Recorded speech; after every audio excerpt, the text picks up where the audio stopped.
Et de la musique pour finir, nous parlerons ce soir du groupe Nasba et de leur dernier single Ben El Youm Oul Barah, un groupe qui a su se distinguer par un style bien propre à lui et qui a su conjuguer surtout le moderne et l'ancien au grand bonheur des amateurs de la belle musique. Et nous recevons ce soir pour en parler l'un des membres de ce groupe, Maher Ben Houra.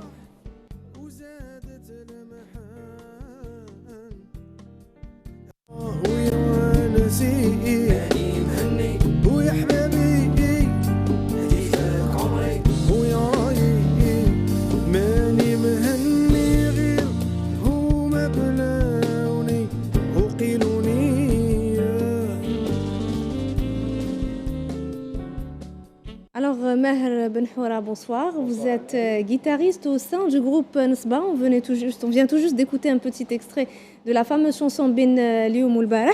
Alors, tout d'abord, merci d'avoir accepté de venir parler de votre groupe. Première question, est-ce que vous pouvez nous présenter le groupe Nasba? Qui êtes-vous? Très bien. Donc, Nasba a été créé en 2012 par les fondateurs qui sont Fethi au chant, moi-même à la guitare, Walid au clavier et Riyad Tayyib pour le saxophone et la basse. Donc actuellement, nous avons un album qui a été enregistré et lancé en 2015, un clip à cette même époque. Et en ce moment, on a lancé le single qui est Ben El Youm Oul Barah, qui est une reprise le fameux chanteur Djilali Amarna, Rabbi Rahmou. C'était une sorte de lui rendre hommage pour tout ce qu'il a donné pour la musique algérienne. Très bien. Alors racontez-nous un petit peu votre histoire. Vous avez commencé, je pense, vous vous êtes rencontrés en 2010. Puis le lancement effectif, c'était en 2012, si je ne me trompe pas. Racontez-nous un petit peu comment vous vous êtes rencontrés, comment s'est créé le groupe. D'accord, donc il faut dire qu'on est du même quartier, on est tous des amis, on se connaissait bien avant la musique. Et en fait, elle nous a encore réunis. Donc c'est chacun son style musical et c'est ce qui a donné cette touche du groupe Nasba. Chacun rapporte sa propre touche, que ce soit du shabi, que ce soit du classique, du moderne. Et c'est cette magie-là qui a créé le groupe Nasba officiellement en 2012. Alors Nasba, c'est le nom du groupe, qu'est-ce que ça veut dire? Voilà, donc Nasba, on nous demande souvent cette question-là. Donc ça vient de l'arabe littéraire, yani Nasaba Shay, al-Qa'da, si on peut l'appeler comme ça. C'est une anecdote parce qu'avant on se disait venez on va Nasboha et tout ça pour dire on va se poser et jouer un peu de musique. Voilà. Très bien, alors parlez-nous un petit peu de votre parcours, hormis les albums, les clips. Est-ce que vous avez fait des tournées? Est-ce que vous avez peut-être à l'étranger même? Pour l'instant, c'est beaucoup plus au niveau national. Donc, on a un peu fait un peu partout, comme l'Algérie. La dernière était au sud algérien, à Janet. On garde un très bon souvenir et dédicace à tous les gens de Janet. Pour l'international, pas encore, mais c'est dans nos ambitions et nos projets. Quel est votre registre musical? Parce qu'on voit qu'il y a un petit mélange de jazz, de gnawa, de shabi, de musique moderne. Donc, est-ce que vous avez un registre particulier ou bien est-ce que votre style à vous, c'est de mélanger justement tous ces styles musicaux? Voilà, donc on essaie de jouer un peu de tout. Même l'album, c'est un peu de flamenco, jazz, moderne et tout ça, avec une petite touche algérienne. On essaie toujours de garder le timbre algérien, soit au refrain, soit avec un instrument comme un mandol ou là. Et c'est ce qui donne un peu le charme de cette musique-là. Et ce sont des chansons qui racontent le plus souvent des histoires d'amour et des histoires des problèmes de société que rencontrent les jeunes. Voilà, c'est beaucoup plus dans l'amour ou là, le romantique. Il y a d'autres thèmes. On retrouve aussi des chansons gnawi, par exemple, une reprise à la baisse, par exemple, pour le premier album. Donc, on essaie de diversifier le channel ou bien le répertoire musical.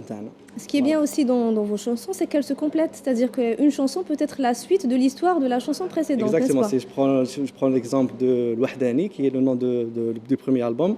Donc, l'histoire est complétée par la chanson Kifendi, qu'on retrouve sur le même album. Très bien. Vous avez des anecdotes? Vous m'en avez parlé tout à l'heure. J'aimerais bien que vous me racontiez une nouvelle fois l'histoire. Bon, pour les anecdotes, il faut une autre émission pour les raconter toutes. Mais bon, je vais vous raconter celle-là. Oui. Donc, brièvement, une fois en pleine scène, donc on était là en train de chanter et tout ça. Et il y a le feu sur la scène, proprement dit. Au début, on avait cru que c'était juste une mise en scène. Mais non, il y avait vraiment le feu. Il y avait la sono qui avait pris feu au milieu de la scène. Mais nous, on avait continué le show. Après, bien sûr, il y avait tout ce qui est technicien. C'est ce qu'on appelle mettre le feu sur scène. Exactement, vous avez réussi à le faire. Très bien. Alors, comment est-ce que vous arrivez à trouver votre place un petit peu au milieu de tous ces groupes qui sont en train d'émerger ces dernières années? On a vu naître beaucoup de groupes de musique. Comment est-ce que Nasba arrive à trouver sa place? Très bien, donc ce qui est bien, c'est comme vous l'avez dit, il y a une naissance de plusieurs groupes et j'encourage les jeunes à en faire autant parce qu'on retrouve du talent, il y a de la bonne musique, même les vidéoclips, vraiment la jeunesse, elle s'est lâchée. Et je pense aussi que les réseaux médias, les médias ou la social media sont pour beaucoup. Ils ont aidé les jeunes à se démarquer, à proposer leurs produits et tout ça. Certes, c'est difficile, mais ça reste de bonne guerre. C'est pas une concurrence, on se complète, on essaye de se donner des conseils. On est tout le temps en contact et c'est ce qui est bien sur le milieu artistique, on va dire. Vous vous faites partie d'un groupe de musique. Comment est-ce que vous pourriez évaluer la scène artistique actuellement en Algérie?